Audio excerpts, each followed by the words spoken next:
Sen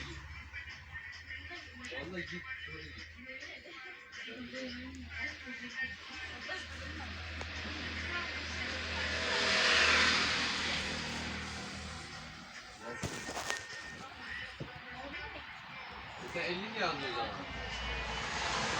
50 mi yazdın? 10 ben harcayacağım. Bir de yanında kalsın. 2 günün delisi. अच्छा ये एलोवेरा वाली ये लगाओ तो पिंक हो जाती है।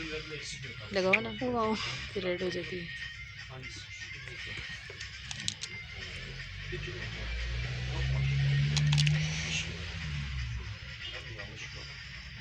ये देखो मैम ग्लिटर पेंसिल कितने मजे हैं।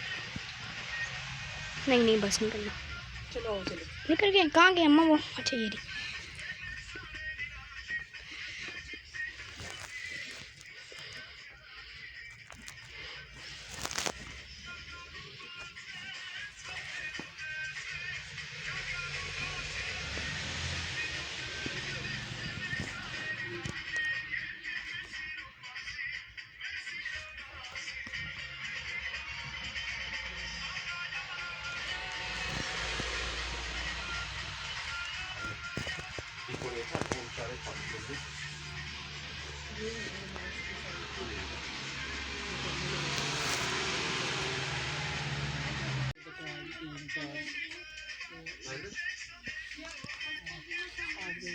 Yazıyor abla, yazıyorum.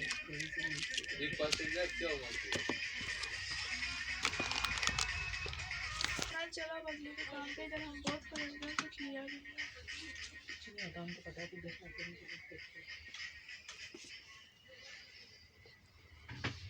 हाँ ये वो गंदे स्टिकिंग है स्टिक्स जो वीपी ने देखे ऐसे वैसे इंडियन से सारे चार्ट से भी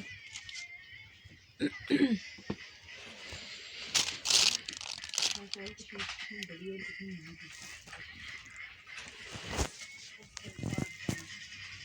कितनी की होती है वो प्राइस है वो नीचे वाली को लिखी है वो भी फटी हुई है किसी और को देखिए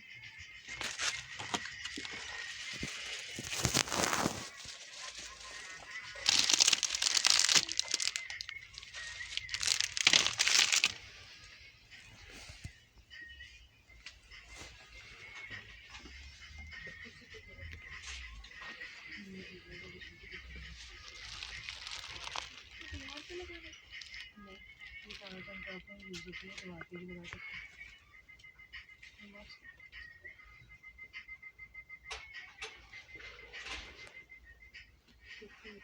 सकते हैं